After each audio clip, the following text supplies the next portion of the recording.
안녕하세요. 현재 트럼프와 김정은 간의 지속적인 만남에 대한 이야기들이 오고 있는데요. 관련해서 주요 사항에 대해서 한번 말씀드려보도록 하겠습니다. 트럼프 장소 정해졌다. 어제 뉴스에서 김영철에 대해서 다소 전에와는 다르게 이후 만남 이후에 기자회견도 하고 등등 그런 것들이 있었는데 지금은 그런 것들이 보여지지 않아요. 하지만 일단은 오늘 미국 트럼프가 셧다운에 관한 얘기가 있었어요. 셧다운. 마치 멕시코 장벽에 아동 청소년을 위한 교육 프로그램을 미국이 수년간 지원을 했었는데 그거를 트럼프가 시행 안 하는 걸로 폐지를 했던 모양입니다. 그래서 국경 장벽 건설에 필요한 50억 달러를 주면 그 복지기금, 교육 및 후생에 대한 복지기금을 향후 몇 년간 연장을 할 것이다. 이런 얘기가 있었고요. 지금 셧다운 때문에 굉장히 좀 바쁘고 번거로운 그런 일정을 트럼프가 소화하는 것 같습니다. 우선 반가운 뉴스인데 오늘 아침에 이야기가 지금 김정은과의 대화가 그가 만나길 원한다. 나도 만나길 원하고 장소는 정해졌다. 이렇게 오늘 아침에 얘기를 했어요. 그래서 이제 추가로 장소가 아마 2월 말 베트남이 될 확률이 많이 큰데 베트남은 말 그대로 미국과 피를 흘린 적으로서 베트남전 이후에 적대 관계에 있었죠. 미국하고 적대적인 관계에 있었는데 이게 이제 왜 적대 관계가 해소됐냐? 그거는 중국의 팽창 정치하고 관계가 있습니다. 뒤에 얘기하기로 하고요. 그래서 이게 이제 미국에서는 핵에 대한 폐기라든가 이런 것들이 민주당에서는 전혀 진행된 게 없다. 이렇게 얘기를 해서 이번 회담에서 어떤 트럼프가 가시적인 성과가 있어야 그가 이제 정치적인 이제 부담도 없고 이런 형태가 있기 때문에 어제 김영철을 만난 이전과 이후에 지난번 1차 정상회담하고는 다른 그런 냉랭한 모습을 보여서 각종 언론에서는 핵심 과제라든가 이런 것들이 아직 해결이 안 돼서 혹시 그런 것들이 해결이 안 되면 2차 북매삼이 취소될 수도 있지 않겠나 이렇게 얘기를 했어요. 또 트럼프도 트위터에 반응도 안 보였고 근데 기대하던 오늘 아침에 그런 말을 했네요. 큰 진전이 이루어졌고 그 다음에 김정은과 만남 장소도 정해졌는데 그거는 나중에 공개를 하겠다. 그리고 김정은이가 만나기 원하고 자기도 만나기 원한다. 이런 식으로 얘기를 했습니다.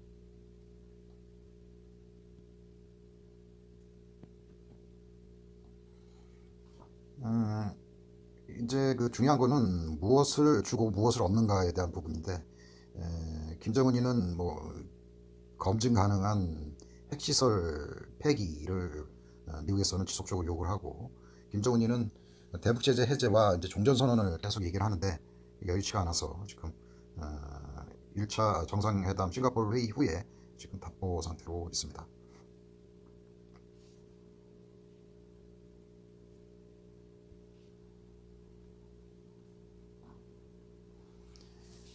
다음은 대북제재 해제 스토리에 대해서 한번 알아보겠는데요. 스토리는 조만간 이제 아까 트럼프가 북미회담 장소라든가 일정을 조만간 발표를 할 것이다. 이렇게 얘기를 했었고요. 합의한 내용은 이제 향후에 회담 후 열말 후에 합의한 내용을 발표를 하겠죠. 지난번에는 그냥 수학적 표현으로 그냥 합의안이 도출이 됐는데 이번에는 좀 다른 방식의 어떤 이야기들이 나와야 될 것 같습니다. 이제 합의한 내용에 우리가 관심을 기울여야 하는 게 과연 종전선언은 이루어질 수 있고 지금 대국제재 완화 범위가 어디까지 가능한지 그 부분이 상당히 중요하거든요. 일단은 지금까지로 보면 다음 장에서 얘기하겠습니다.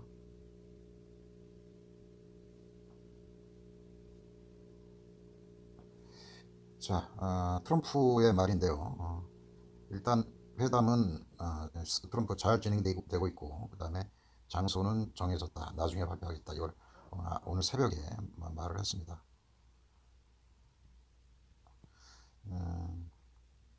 그 장소는 요거는 어제 내용이고요. 2월 말에 페브러리 2차 정상회담을 열 것이다. 이렇게 돼 있고요.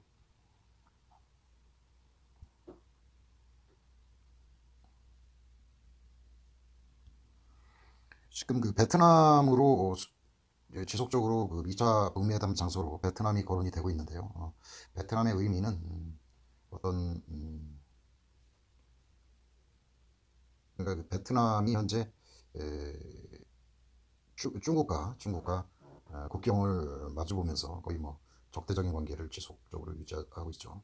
이 베트남이 세계 전체에 그 뭐 동북 일정, 뭐 남방 일정 해가지고 이런 불필요한 이런 확장 정책을 지속적으로 하고 뭐 그냥 뭐 필요만 하는 게 아니라 군사적인 어떤 훈련이라든가 뭐 이런 것들을 지속적으로 하면서 인권 국가하고 계속 그 대립각을 지속적으로 세우고 있는데요.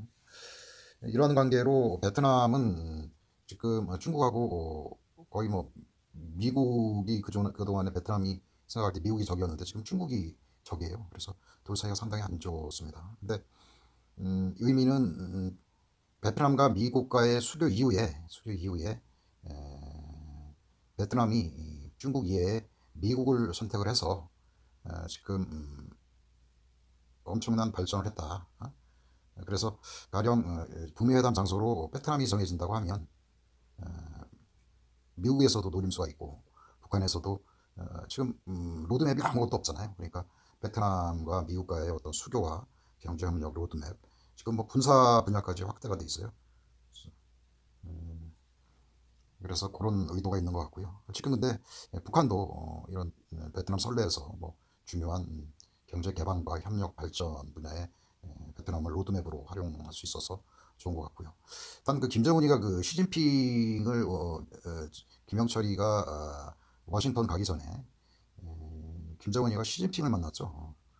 근데 시진핑의 생각은 베트남에서 개최를 하면 느끼는 게 만약 북한도 만약 미국과 수교를 통해서 가까워지고 그 다음에 중국과 이 베트남처럼 이렇게 나빠진다고 하면 그 지금 그 베트남하고 중국과의 어떤 갈등 구조를 볼 때 중국에서는 베트남이 만약에 그 시진핑이 김정은의 장소 선정에 어떤 영향을 끼친다면 아마 베트남은 반대를 하지 않았을까 생각을 하는데요. 일단 뭐 그런 부분까지 뭐 중국이 반대를 하고 할 그런 정치적인 사항은 아닌 것 같기도 하고요. 일단 지켜보는 걸로 합시다.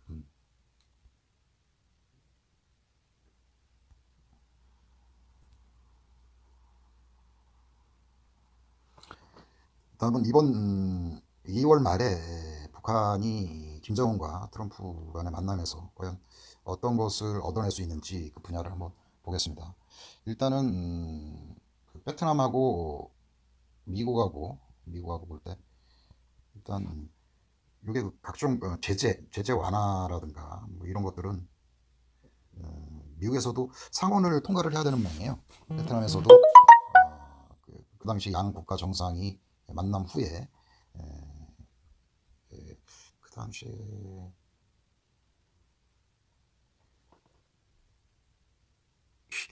클린턴으로 돼 있던가요? 클린턴으로 돼 있던 것 같은데 클린턴하고 그 베트남 지도자 간의 만남 후에 그해 말에 그러니까 각종 금융 제재 완화 방안을 선언을 했고 상원에서 베트남과의 금융 완화 제재 완화 방안에 대해서 상원을 통과하게 되면서 실질적으로 베트남이 경제 제재라든가 미국의 어떤 지원 그다음에 그 중국과의 어떤 관계 뭐 이런 것들을 방향성을 가지고 움직일 수 있게 그렇게 됐습니다. 우선 그 김정은이가 얘기하는 거는 그 개성공단하고 지난번에 톡 꼬집어서 얘기했죠. 금강산 개발 두 가지를 얘기를 했고요. 이게 이제 수혜주로 보면 아난티라든가 현대 엘리베이터가 있는데 이거는 현대 아산 지분을 현재 보유를 하고 있습니다. 그리고 뭐 이 경농이 아난티 후에 지금 대장주로 역할을 하고 있는 것 같아요. 동양물산 이런 것들은 농업 분야고요. 그 다음에 대양 ITI인가요? 철도 관련 요거랑 현대 로템 등이 인프라 투자 관련 사업도 무리 없이 추진 가능한 그런 상황이라고 생각을 하고요. 아울러 개성공단 관련해서 뭐 좋은 사람들이라든가 이런 것도 향후에 이슈에 따라서 움직일 수 있는 그런 상황이라고 생각을 합니다.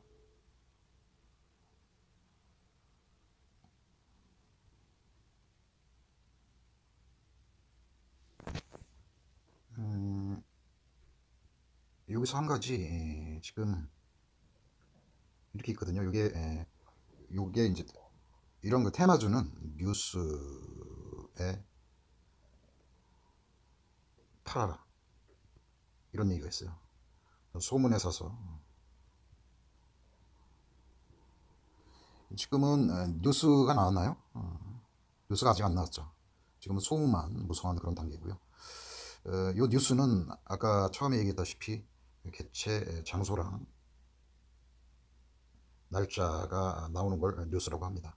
아마 트럼프가 이런 어떤 센스를 알고 있는 것 같아요. 그래서 향후에 뉴스에 사서 향후에 관련 종목을 매수 후에 뉴스가 발생을 하면 그때마다 차익 실현을 하는 걸로 그렇게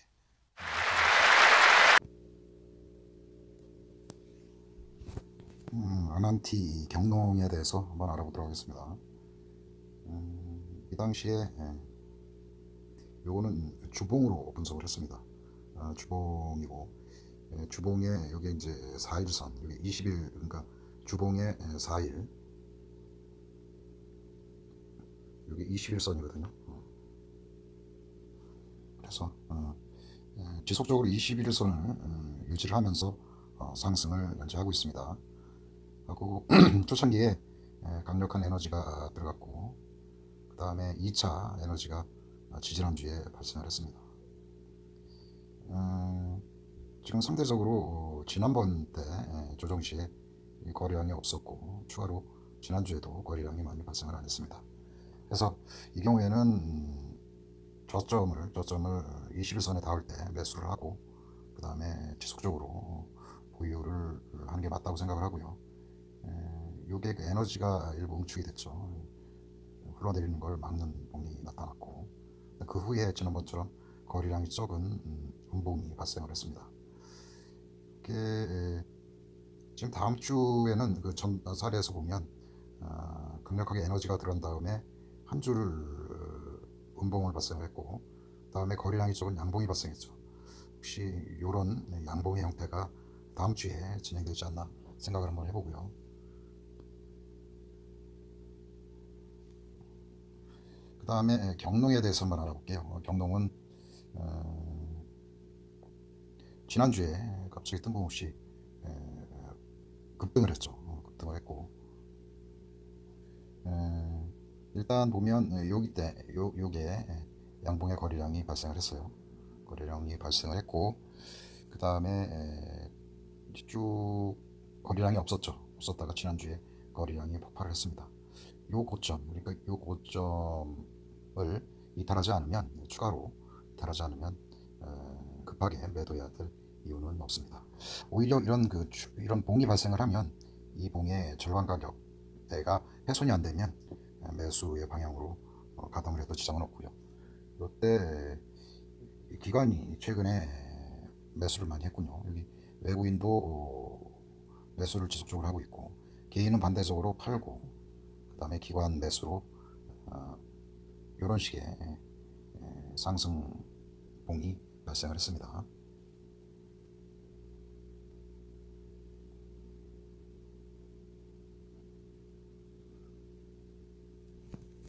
다음은 현대 엘리베이터에 대해서 말씀드리겠습니다. 좀 확대를 한번 해볼게요.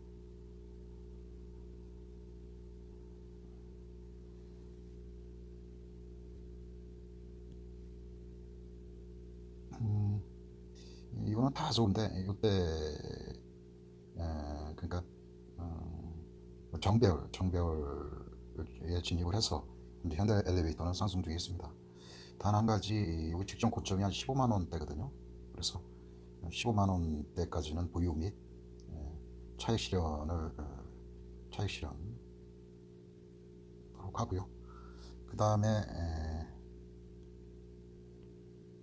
이거는 좋은 사람들이거든요. 개성공단 관련 종목인데 보면 요때 1차 뭐 북미 정상회담 한다고 할 때 상승을 했고요. 요 음봉이 좀 매서웠어요. 요 이후에 지속적으로 매수 세력이 발생하지 않아서 지속적으로 하락을 했죠. 뭐 간혹 음봉 거래량도 보이고 뭐 양봉 거래량도 보이고 요때 그 일종의 양봉 거래량이 좀 발생을 하면서 여기 이제 바닥에서 고점까지 상승을 한번 했고 그 다음에 추가로 뭐 매수 세력이 거의 없고 관심도 없고 거래량이 거의 발생을 하지 않았습니다. 최근에 이제 양봉의 거래량이 발생을 하면서 상승을 했는데 요거는 목표 가격을 한 7,000원에서 일부 수익 실현하고 나머지는 지속적으로 보유하도록 하겠습니다. 긍정적인 측면은 여기 최근에 이 세력이 매물대를 돌파를 했어요. 그래서 이 매물대가 추가로 지지대로 적용할 확률이 큽니다.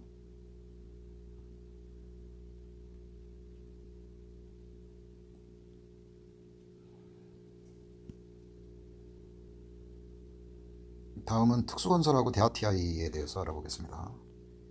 요거는 그 기초 사회 간접 자본에 이제 들어가는 각종 그 굴삭기라든가 아니면 드릴링 그 다음에 뭐 토목공사에 쓰이는 중장비 공기구를 만드는 그런 회사입니다. 이것도 보면 한번 쭉 볼게요. 특수건설의 경우도 지금 요때 양봉이 많이 보이죠. 전체적으로 빨간색 그 거래량을 수많은 양봉들이 많고 그 이후에 이제 뭐 거의 뭐 거래량이 발생하지 않았어요. 많았다가 최근에 요 관심을 갖기 시작했죠. 요때 그 후에 이제 또 추가로 매수가 없으니까 하락을 했고 다시 거래량이 증가를 하면서 상승을 했습니다. 그래서 여기 이제 특수건설은 여기 이제 저항대를 돌파를 하고 요때 뭐 정배열로 돌리는 그런 봉들이 발생을 했어요. 그래서 요거는 관심을 가지고 보유 후 수익 극대화 전략으로 하겠습니다.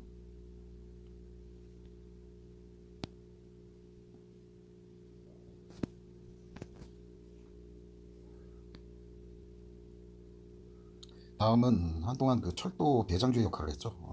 대하TI에 대해서 알아보도록 하겠습니다. 이 부분 작년에 많은 양의 거래량이 실리면서 일단 중장기적으로 매집을 했다고 이렇게 볼 수가 있죠.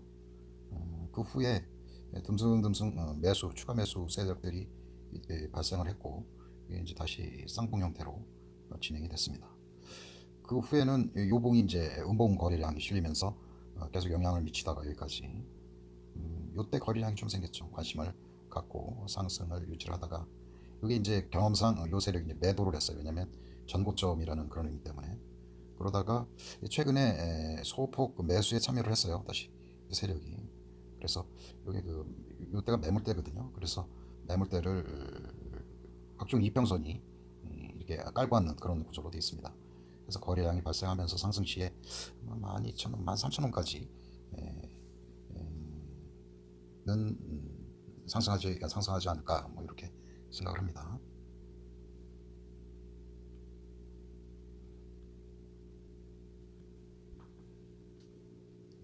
다음은 여기 제형 소르텍이라고 있거든요. 그래서 한번 알아볼게요. 요거는 지난번에 그 개성공단 나올 때 대장주로 역할을 했습니다.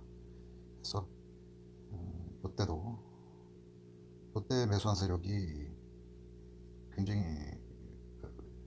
쌍봉으로 굉장히 많은 손해를 봤습니다. 그 후에 별다른 매도 특별한 변화가 없죠.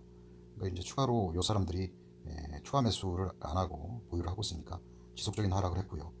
요때 빨갛게 일단 매수를 했고 요 매수 후에 그 저항대에 부딪혀서 하락을 했는데 그 후에 매수 매도 세력이 거의 없었습니다. 그 후에 최근에 한 3주 정도의 어떤 북미에 대한 이슈라든가 이런 것들 때문에 뭐 이평선 그 다음에 매물대를 전부 소화하는 양봉이 발생을 했죠. 그래서 제형 소로텍도 좀 관심을 가지고 이거는 신원입니다. 신원이고 신원에 대해서도 관심을 가주시기 바랍니다.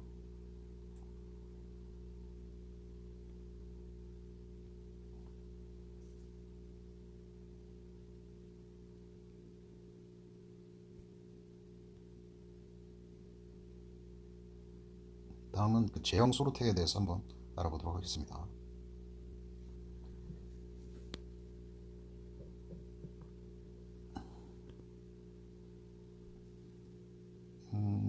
요거는 뭐 지속적인 하락을 했죠. 여기서요.